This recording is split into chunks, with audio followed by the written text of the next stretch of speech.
Welcome back to another video. और आज की इस वीडियो में हम बात करेंगे एक्सरसाइज सिलेक्शन के बारे में। दैट इज़ कि हमें कौन सा एक्सरसाइज अपने वर्कआउट रूटीन में इंक्लूड करना चाहिए। और मैं आपको मेन 3 पॉइंट्स बताऊंगा जिनके बेसिस पे मैं अपना एक्सरसाइज सिलेक्शन करता हूँ। मैं क्या चीज़ें देखकर किसी भी एक्सरसाइज को अपने वर्कआउट रूटीन में इंक्लूड करता हूँ या फिर नहीं करता हूँ। सो टू बिगिन विथ, मैं सबसे पहले आपको ये बताना चाहूँगा कि अगर आपको कोई बताता है कि किसी भी मसल ग्रुप के लिए कोई पर्टिकुलर एक्सरसाइज बेस्ट है, अगर कोई इस बात को ऐसे जनरलाइज करता है, so may be that guy is wrong. क्योंकि कोई भी एक्सरसाइज अगर हम करते हैं तो वो पर्सन टू पर्सन डिपेंड करता है कि कौन सा एक्सरसाइज किसी एक सर्टेन इंडिविजुअल के लिए बेस्ट होगा। तो मैं आपको 3 पॉइंट्स बताता हूँ जिसके बेसिस पे आप कोई भी एक्सरसाइज डिसाइड कर सकते हो आपके लिए अच्छा है या फिर नहीं है। तो सबसे पहले जो चीज़ हमें देखनी होती है वो होती है कि हमारा मेन गोल क्या है वर्कआउट करने का। जैसे डिफरेंट गोल्स के लिए डिफरेंट एक्सरसाइजेस होते हैं। डिफरेंट टाइप के गोल से मेरा मतलब है, जैसे किसी का गोल हो सकता है सिर्फ और सिर्फ मसल गेन करना, किसी का मेन गोल हो सकता है स्ट्रेंथ गेन करना। अगर कोई एथलीट है तो उसका मेन गोल होगा अपने स्पोर्ट्स में या फिर उसका जो भी गेम है उसमें बेटर होना। तो इन हर चीज़ के लिए अलग एक्सरसाइजेस होती हैं। अगर कोई आदमी स्ट्रेंथ गेन करना चाहता है तो फिर वो स्ट्रेंथ वाले एक्सरसाइजेस ज़्यादा करेगा जिससे स्ट्रेंथ गेन ईजिली हो, that is doing compound lifts. तो फिर वो कॉम्पाउंड लिफ्ट्स पे ज़्यादा फोकस करेगा, जैसे dead lift, squats, bench presses, इन सब चीज़ों पे ज़्यादा फोकस करेगा। अगर किसी का मेन गोल है सिर्फ और सिर्फ मसल बिल्डिंग का तो फिर वो मे बी आइसोलेशन मूवमेंट पे ज़्यादा फोकस करेगा। तो अगर आपको अपना चेस्ट की ही बात करो तो उसके लिए ही अगर आपका गोल डिफरेंट है तो फिर एक्सरसाइजेज डिफरेंट हो सकते हैं। अगर किसी को अपना लेग्स ट्रेन करना है और अगर आपका मेन गोल है सिर्फ और सिर्फ स्ट्रेंथ गेन करना तो फिर ऑब्वियसली स्क्वाट्स करना आपके लिए बहुत ज़्यादा ज़रूरी है। बट अगर आपका मेन गोल सिर्फ और सिर्फ मसल गेन करना है तो ज़रूरी नहीं है कि आप स्क्वाट करो और स्क्वाट आपके लिए बेस्ट हो। उसके लिए और भी अलग एक्सरसाइजेज हैं जिससे कि आप मसल गेन कर सकते हो और उससे आपकी बॉडी पे उतना फटीग भी नहीं आएगा, तो आपकी रिकवरी भी ज़्यादा अच्छे से हो जाएगी और आपका मसल गेन भी हो जाएगा।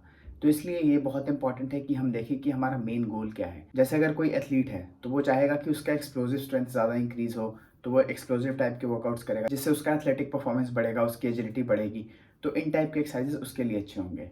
तो अगर आपको क्लियरली पता है कि आपका मेन गोल क्या है तो फिर उसके बेसिस पे आप अपना एक्सरसाइज सेलेक्ट कर सकते हो। और जैसा कि मैंने आपको एग्जांपल दिया लेग्स का, तो आपका गोल क्या है उसके अकॉर्डिंग आपके लिए जो बेस्ट एक्सरसाइज होगा वो फिर बदल जाएगा। तो it is really important to know your end goal. Another thing is knowing your skill level. जैसे कि अगर आप बिल्कुल एक बिगिनर हो तो फिर मे बी बहुत सारे ऐसे एक्सरसाइज हैं जो कि अभी आपको करने में टाइम लगे, अभी आपको सीखने में टाइम लगे।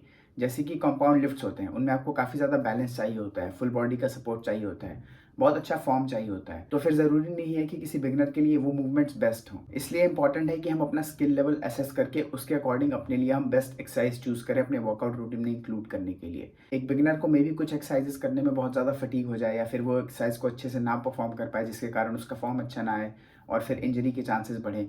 इसलिए बहुत ज़रूरी है कि स्किल लेवल हमें अपना पता हो ताकि उसके अकॉर्डिंग एक्सरसाइज को हम फिर चूज़ कर पाएँ।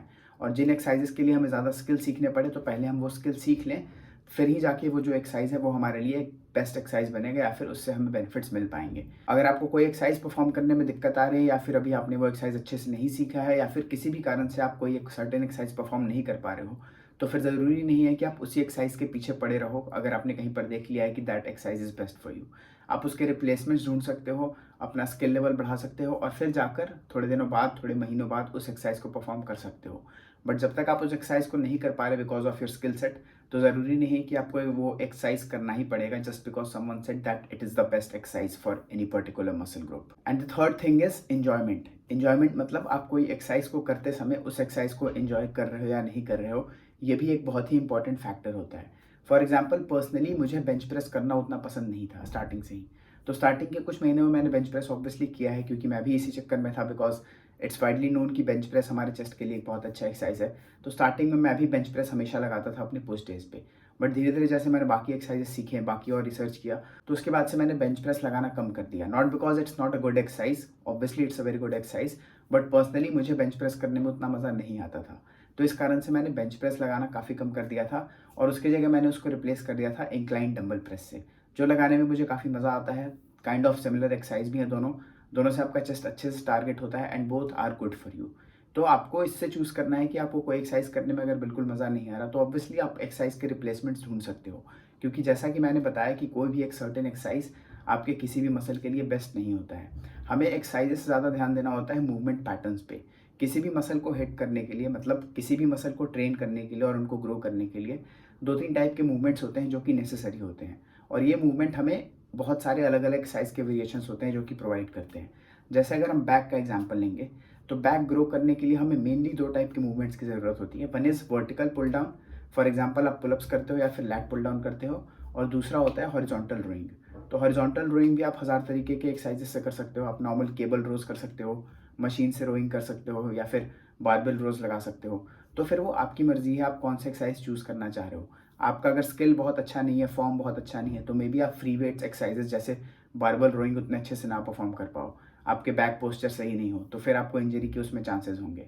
तो फिर ज़रूरी नहीं है कि आप बारबेल रोज लगाओ तभी आपका बैक ग्रो होगा। आप उसके जगह कोई और रोइंग एक्सरसाइजेस भी लगा सकते हो, जैसे केबल रोज हो गए, या फिर जैसे मैंने बताया मशीन से अगर आप रोइंग कर रहे हो, so that is also good. तो आपको मेनली मूवमेंट पैटर्न्स पे ध्यान देना है, हर मसल के हर हेड को कैसे ट्रेन करना है उस पर ध्यान देना है। एक्सरसाइजेस से ज़्यादा इंपॉर्टेंट वो होता है कि हम हर मसल को ट्रेन कर रहे हैं सही मूवमेंट पैटर्न से। बाकी आप अपने लिए बेस्ट एक्सरसाइज वेरिएशन आप खुद से चूज़ कर सकते हो, अपने स्किल लेवल पे डिपेंड करता है, वो आपके गोल पे डिपेंड करता है, और आप कौन से मूवमेंट को ज़्यादा इंजॉय कर रहे हो, कौन सा एक्सरसाइज करना, आप उसके बेसिस पे कौन सा एक्सरसाइज आपके लिए बेस्ट है वो हम खुद डिसाइड कर सकते हैं अपने लिए। So try different exercises, learn all the skills, learn all the movement, and then choose your workout routine and exercises wisely. So that was all about today's video. Thank you so much for watching. And if you like the content, please make sure to subscribe because I'll keep coming up with such videos. Thank you once again.